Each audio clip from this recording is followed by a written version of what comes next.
दोस्तों प्रणाम। आज हम भारतीय संविधान की सच्चाई के ऊपर कुछ बात करेंगे।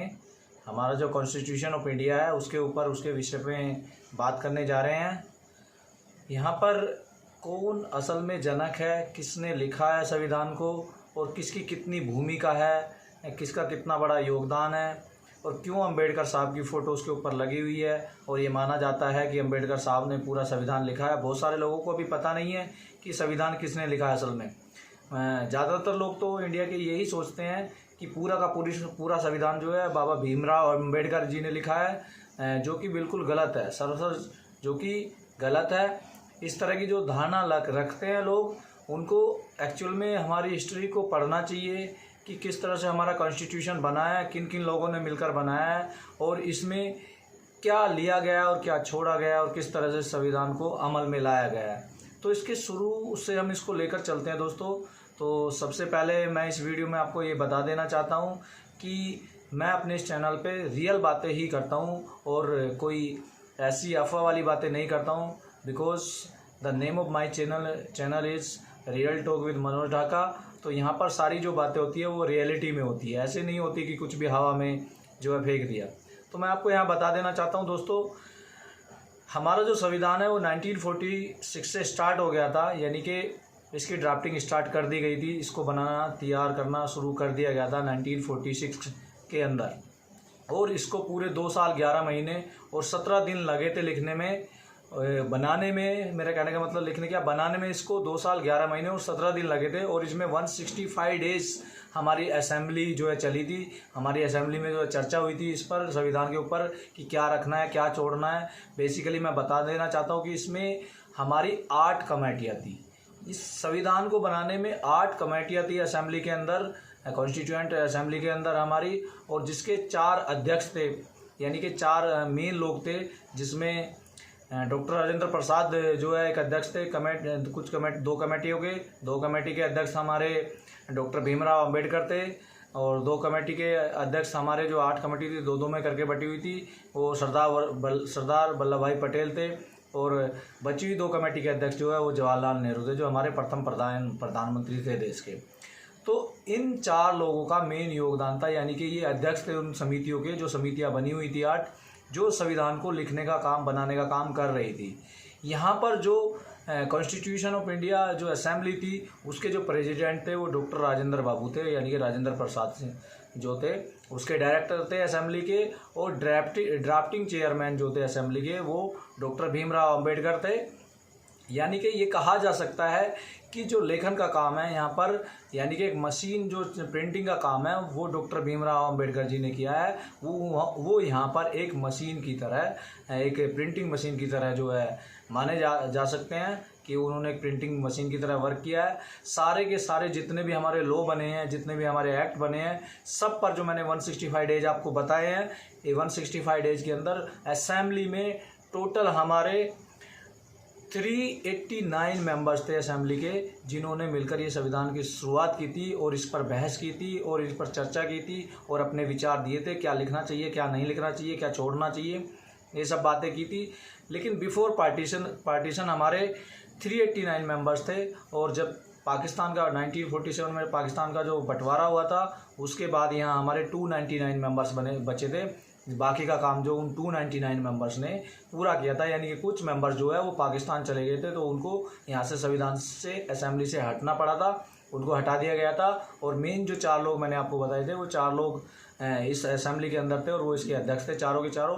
इनको चारों को आप भली भांति जानते हैं, इनका भली भांति आप लोगों ने इतिहास पढ़ा हुआ है, वो मुझे बताने की ज़रूरत नहीं है यहाँ पर दोस्तों। तो मैं आपको बता रहा था कि यहाँ पर जो लेखन का काम किया गया था वो डॉक्टर भीमराव अंबेडकर ने किया था। और ऐसा नहीं है कि सारा का सारा जो संविधान है वो हमने बनाया, यानी कि हमारे उन लोगों ने जो 299 लोग बचे थे, जिसमें ये 4 लोग भी थे, कि उन्होंने ही बनाया। नहीं, ये संविधान जो है कॉपी पेस्ट भी किया गया है, दूसरे देशों के संविधान से भी लिया गया है। कुछ जो अच्छी चीज़ थी दूसरे देशों के संविधान में वो बुराई नहीं है, उसको भी हमने एक्सेप्ट किया है, और जो गलत चीज़ें थी वो चाहे अपनी भी थी उसको छोड़ दिया गया है। यानी कि संविधान को एक तरह से हम ये भी कह सकते हैं कि इसको बहुत लचीला करके बनाया गया है। मीन्स कि अगर इन फ्यूचर आपको इसमें कोई संशोधन करना है या इसको कहीं चेंज करना है, कुछ इसके नियमों को हटाना है या बढ़ाना है या घटाना है, तो आप उसमें जो चेंज कर सके, इसलिए इसको लचीला भी कहा गया है और इसको कठोर भी कहा गया है हमारे संविधान को। इसीलिए आज तक हमारा संविधान इतने सालों से चलता आ रहा है, 70-75 सालों से क्यों चलता आ रहा है, क्योंकि बहुत सारी कंट्री के आप एग्जांपल देख लीजिए। नेपाल का जो संविधान है अभी तक 5 बार लिखा जा चुका है और अभी भी उसको सक्सेसफुल नहीं मान सकते।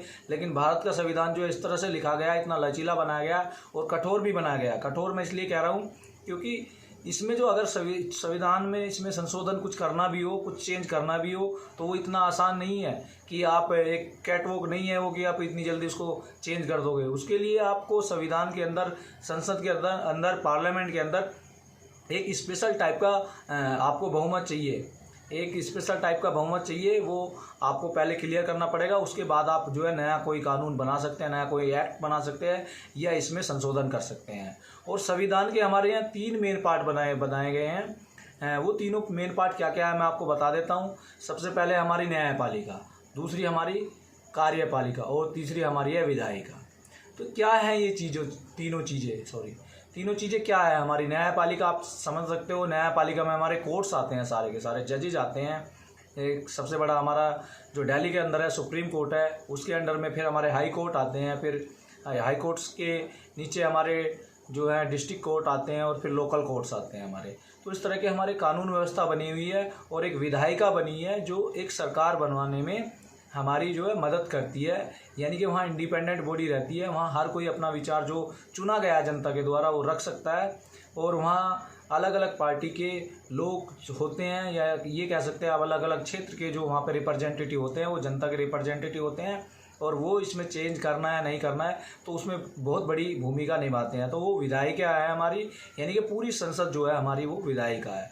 और कार्यपालिका सिर्फ हमारी सरकार को कहा जाता है, जो चुनी हुई सरकार आती है, चाहे वो बहुमत की हो या अल्पमत की सरकार हो, उसको हम कार्यपालिका कहते हैं। कार्यपालिका के अंदर भी बहुत सारे राइट्स होते हैं, जैसे कि आप समझ लीजिए सबसे बड़ा राइट्स तो उसका जो हमारा मनी है उसका राइट्स होता है, वो कार्यपालिका के अंदर आता है। उसमें न्यायपालिका वगैरह ज़्यादा हस्तक्षेप नहीं कर सकते हैं। और बहुत सारे ऐसे नियम हैं जो लोकसभा में पास किए जा सकते हैं, बहुत सारे ऐसे कानून हैं जिनको हम लोकसभा से जो है डिसाइड कर सकते हैं। लेकिन कुछ चीज़ें ऐसी भी है जिनको हमें सरकार के दोनों सदनों में, संसद के दोनों सदनों में पारित करना होता है। कुछ तरह के कानून आपने देखे भी होंगे, पहले उसको लोकसभा में पास कराना होता है और फिर उसको राज्यसभा में पास कराना होता है। तो राज्यसभा, लोकसभा, यहाँ पे 2 हमारी सभाएं बनी हुई हैं। आप कह सकते हैं एक स्थायी और एक अस्थायी सभा है, ठीक है। और एक सरकार चुनी जाती है भारत में, 5 साल के लिए चुनी जाती है, 5 साल का कार्यकाल होता है। तो वो हमारी पूरी की पूरी कार्यपालिका होती है। अगर कार्यपालिका कहीं गलत जा रही है, ऐसा कुछ कर रही है कि जो संविधान के खिलाफ है, तो वहाँ जो हमारी न्यायपालिका उसमें हस्तक्षेप कर सकती है और जो विधायिका है वो वहाँ पे हस्तक्षेप कर सकती है, यानी कि वो उनको रोक सकती है। एक हमारा पार्लियामेंट जो है वो सरकार को रोक सकता है इस चीज़ से। कोई भी जो ऐसा काम हो जिससे कि हमारे संविधान को ठेस पहुँचे या संविधान पे कोई आँच आए, या जो हमारे मौलिक अधिकार बने हुए हैं संविधान के तहत, जो हमारे मौलिक अधिकार बने हुए हैं 5, जैसे कि आपको पता है स्वतंत्रता का आपका अधिकार है, शैक्षिक शिक्षा का अधिकार है आपको, और शोषण के खिलाफ आप अधिकार एक आपका है, एक राइट आपका धर्म को चुनने का आपका राइट्स है, ये कह सकते हैं। और एक इन सभी राइट्सों के ऊपर एक राइट्स है, अगर इनके साथ कोई खिलवाड़ करता है तो आप जो है इसको कानूनी प्रक्रिया के तहत ला सकते हैं, यानी कि उसकी आप जो है पेटिशन लगा सकते हैं, कहीं भी अर्जी लगा सकते हैं आप उसको। तो ये इस तरह से बनाया गया है कि हमारी तीनों चीज़ें, तीनों विधायिकाएं, चाहे आइदर कार्यपालिका हो, न्यायपालिका हो या विधायिका हो, तीनों की तीनों चीज़ें एक पैरेलल में चलती रहे, समांतर में चलती रहे और तीनों में कभी टकराव ना हो, इस प्रकार का कभी भी टकराव ना हो। तो संविधान को उस तरह से कह सकते हैं कि लचीला बनाया गया है। और कठोर इस प्रकार से कह सकते हैं कि ऐसा नहीं है कि कोई भी सरकार आई और आते ही 5 साल के अंदर वो जो है बड़े बड़े कुछ, ऐसा नहीं है कि बड़े बड़े बहुत चेंजेस कर दे या फिर एकदम से कोई भी नया कानून ला दे, ऐसा नहीं है, ऐसा पॉसिबल नहीं है। क्योंकि लोकसभा में पारित होने के बाद मैंने बताया एक राज्यसभा भी होती है जिसको आप विधायिका कह सकते हैं, वहाँ पर भी आपको जो है उसको अमल में लाना होगा। और वहाँ से भी अगर लगता है कि कुछ गलत हुआ है तो फिर उस पर न्यायपालिका जो है अपना जो कुछ अपना डिसाइड कर सकती है, कुछ अपना निर्णय दे सकती है। तो ये बहुत सारी चीज़ें हैं इसमें। और इसका जनक असली में कौन है मैंने आपको बता दिया। यहाँ पे बाबा भीमराव अंबेडकर जो है ड्राफ्टिंग कमेटी के चेयरमैन थे, और डॉक्टर राजेंद्र प्रसाद बाबू जो है कॉन्स्टिट्यूएंट असेंबली के प्रेसिडेंट थे। और चारों ये जो 4 लोग मैंने नाम बताए थे आपको स्टार्टिंग में, वो चारों के चारों अध्यक्ष थे 8 कमेटियों के। तो इस तरह से मिलके हमारा जो संविधान बना है, ऐसा नहीं है कि बाबा भीमराव अंबेडकर ने अकेले ने पूरा संविधान लिख दिया हो। उनको पहले परमिशन लेनी पड़ी है, क्या लिखना है क्या नहीं लिखना है। या ये कह सकते हैं कि 165 डेज तक जो बहस हुई है असेंबली में, ये जो बातें हुई हैं, जो लोगों ने अपनी बातें रखी हैं, तो वही बातें हमारे संविधान में लिखी गई है। बस लिखने का काम बाबा भीमराव अंबेडकर ने किया है, इसलिए उस संविधान के ऊपर उनकी फ़ोटो लगाई हुई है, क्योंकि वो ड्राफ्टिंग कमेटी के चेयरमैन थे, यानी कि उनका योगदान काफ़ी बड़ा था, तो इसलिए उनकी फ़ोटो लगी है। ऐसा नहीं है कि उनकी फ़ोटो लगी तो पूरा का पूरा संविधान उन्होंने लिख दिया। कुछ लोग इस भ्रम को पाले हुए हैं, कुछ लोग समझते हैं कि वो हमारे घर का कानून है, हमारा संविधान है। संविधान पूरे देश का है मेरे भाइयों, किसी एक जाति विशेष का नहीं है, किसी धर्म विशेष का नहीं है। तो संविधान को प्लीज़, संविधान को आप जाति विशेष से ना जोड़े, संविधान को अपना ना कहे। बाबा भीमराव अंबेडकर को कहीं भी आप अलग थलग इस देश में करने की कोशिश ना करें। वो एक जननायक थे, एक स्वतंत्रता सेनानी थे, उन्होंने देश के लिए काफ़ी कुछ किया है। उनको आप एक जाति से जोड़ के रखना बिल्कुल गलत है। ये नहीं होना चाहिए देश के अंदर। ये कहीं ना कहीं जो है देश के लिए खतरा पैदा हो सकता है, इस तरह की जो प्रैक्टिस, रॉन्ग प्रैक्टिस लाना। तो मैं प्लीज़ रिक्वेस्ट करता हूँ ऐसी धारणाएं ना रखे और चीज़ों को पढ़े समझे। संविधान को पढ़ना ज़रूरी है, जो लोग नहीं जानते वो पढ़े। किताबें हैं बहुत सारी पढ़ने के लिए, आप संविधान ही पढ़िए सीधा। ये आपकी बुक्स हैं, जो कोर्सेज़ की बुक्स होती हैं 11th 12th में, आप उनको पढ़ सकते हो। वहाँ से भी आपको पूरी नॉलेज मिल जाएगी किसने कैसे कैसे संविधान लिखा है, और उसमें कितना कॉपी पेस्ट भी किया हुआ है। जैसा कि आपको मैं बता देना चाहता हूँ यहाँ पे एक चीज़ और है मेन, कि जिस समय हमारा संविधान लिखा गया उस समय देश के अंदर 95 या 98% लोग हिंदी जानते थे, और उसके बावजूद भी संविधान को इंग्लिश में लिखा गया।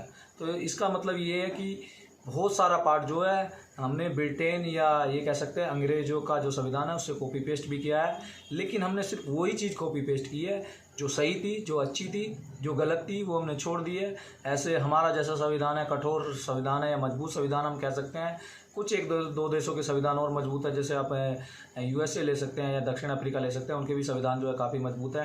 बाकी भारत एक पूर्ण रूप से लोकतांत्रिक देश है, और संविधान की यहाँ पर जो है पूर्ण रूप से जो है रक्षा भी की जाती है। सरकार के द्वारा भी संविधान की रक्षा की जाती है, कानून के द्वारा भी और विधायिका के द्वारा भी। यानी कि यहाँ परस्पर एक दूसरे के ऊपर ये कह सकते हो कि एक तीसरी आंख जो है हमेशा लगी रहती है एक दूसरे के ऊपर, कि कोई भी संविधान के खिलाफ नहीं जा रहा हो, तो एक तीसरी आंख उसको हमेशा देखती रहती है और वो उसको गलत काम करने से रोक देती है। और अगर वो ज़रूरी होता है और वो सही है और समय के अकॉर्डिंग या मानस या मनुष्य की आवश्यकता के अकॉर्डिंग या देश की ज़रूरत के अकॉर्डिंग अगर लगता है लोगों को कि हाँ ये जो नियम, अब क्योंकि जनसंख्या उस समय जब बनाया गया था कुछ और थी, आज कुछ और है, तो कुछ नियम ऐसे हो सकते हैं जिनको जो चेंज करना ज़रूरी है, तो उनको एक प्रोसेस के तहत चेंज किया जाता है। ऐसा नहीं है कि कोई भी सरकार बनी है, चाहे वो बहुमत की सरकार हो, कि वो आए और उठाए एकदम से चेंज कर दे, ऐसा नहीं है। उसमें संसद का मेन योगदान होता है, यानी कि संसद ही मेन होती है, विधायिका ही हमारी मेन होती है।